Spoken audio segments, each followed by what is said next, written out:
come around and collect those cards from you. And we're going to be doing that during rounds 1 and 2. So if you got a card and you have a question, please write it on there, and we will collect them during rounds 1 and 2. General questions, yes, thank you. The questions have to be of a type that any candidate could answer. So no questions directed at a specific candidate, please. The format for this evening will be explained in just a second by our wonderful moderator, Pat Miller, but I want to thank all of you for coming out here, and thank the GOP and others for coming out here for what we think will be a wonderful event, and we'll be getting started in just a second. Thank you.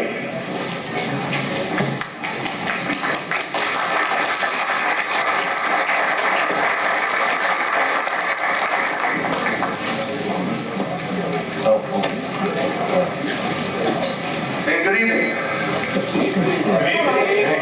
That was the easiest question of the night. I am Pat Miller from News Talk 1190 Whoa. So good to see you all. To our listening audience, I apologize. Things were a little hard to get going.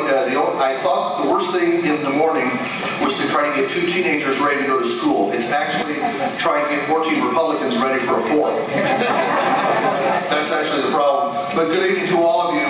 I am from News Talk 1190 Whoa, and we'd like to welcome you to the IPFW GOP Forum for candidates of the 3rd Congressional District. On June the 12th, in Columbia City, 520 Republican precinct committeemen will meet in caucus to select a candidate to serve the remainder of the current term of office for the 3rd District U.S. Congressional office, and B, they will also be selecting a candidate to fill the vacancy on the November ballot for the GOP for the next term for the 3rd District. In a moment, we're going to introduce each of the candidates before you on the platform tonight and give you a bit of biographical and background information of each of them. All this information has been supplied by the candidates themselves. The format of the evening involves a 4-round rotation of questions. During each round, each candidate will, when it is his or her turn to be questioned, reach into a poll and they will select a number. That number will dictate which question from my list I will read to that particular candidate. No question will be asked more than twice.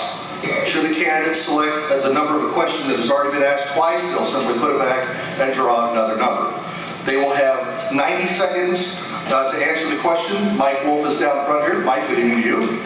And Mike will have signs that go up that say 30 seconds for time left, then 15 seconds for time left, and then stop. Unlike red stop signs in Fort Wayne, that one really means stop. Also tonight, Brandon Seifert, who is the membership chair of the Allen County Republican Party, will be helping the candidates draw their question numbers and passing the microphone to each of the candidates. During the 3rd round of the questioning, our interrogator will be Joe Mincy. Joe is the immediate past president of the IPFW College Republicans. Next academic year, he will be the Richard G. Lugar Student Scholar of International Affairs at IPFW. During the fall semester, he will return in the senator's offices in Fort Wayne, Indianapolis, and Washington, D.C., as well as in the Senate Foreign Relations Office. And in the spring semester, he will then be the research assistant for the Richard G. Lugar Faculty Scholar of International Affairs of IPFW. So for their work tonight, Joe, Brandon, and of course Mike, let's show them our appreciation for being here.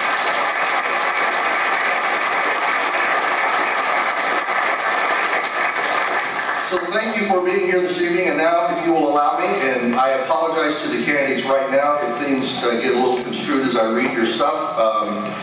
I'm reading these for the first time, so I will be as genuine as I can as I read them.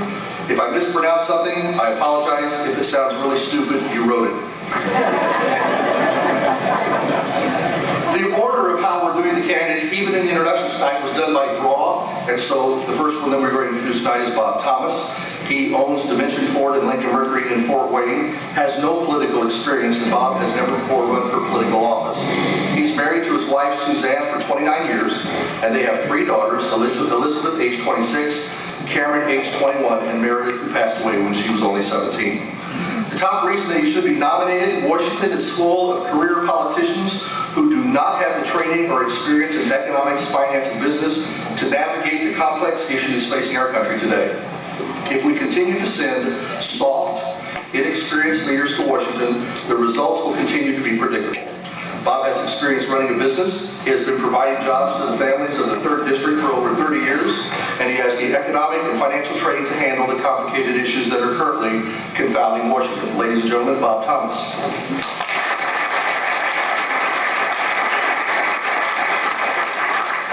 candidate is Joe Schomburg, and Joe is a graduate student at Duke University. Nice small little school, you may have heard of it. And the top reason that Joe feels he should be nominated is representing the 3rd District with a fresh, young perspective with no special interests involved, and the ability to work in a bipartisan fashion while maintaining my true core beliefs and values that politics has been lacking. So please welcome Joe Schomburg.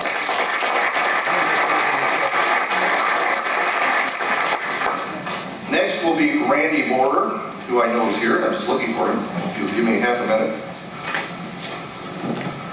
You know, Andy, when we put this together, it seemed like such a great idea at the time. I don't know. I learned to read today. Randy Border. He is the Vice President of Corporate Services at Star Financial Bank. His political experience, he is a 5th-term state representative for District 84. He is a precinct committeeman. He is a state Republican convention delegate, treasurer for State Senator David Long, member of the House Republican Campaign Committee and Finance Subcommittee. He's been married for 16 years to his wife, Kelly, and the two of them have 1 daughter and 2 stepchildren, as well as 5 grandchildren. Why should he be nominated? I represent the conservative values of the 3rd District. I have the political and business skills to take on the Democrats and protect our citizens from an overreaching and rudderless federal government. My small business experience helps me to understand the excessive peril in which the Obama administration has put this country. Everything the Democrats have done has further mired this country with a massive debt. They have no solutions other than increasing regulation on our lives in Washington. I can understand the fear and hardships that many of our fellow Hoosiers are facing in this difficult economy. If the precinct committeemen honor me with nomination, I will focus my campaign on the following issues: job creation and growth, and restraining Washington's appetite for control and debt. Randy Border.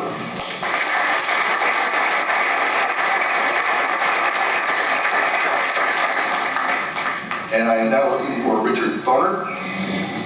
And I know that he's here. Richard. Can you have the person stand up, please? Yeah. Well, let's do this. Let's have them raise their hand. So far, we've done Bob Thomas. Bob, you raise your hand. Okay. Joe Schomburg, Randy Border, and now Richard Thoner. And Richard is an attorney at law, has no political experience as of yet. He's been married over 40 years to Carol, 2 children. They have Mary and John and 3 grandchildren. The top reason you should be nominated: to get things done. I ask the hard questions to get the answers to solve the problems. I have the legal and business knowledge and life experience to get things done in Washington: jobs, tax cuts for small businesses. My voice will change the way Washington does business. I will work for the people. That's Richard Thoner.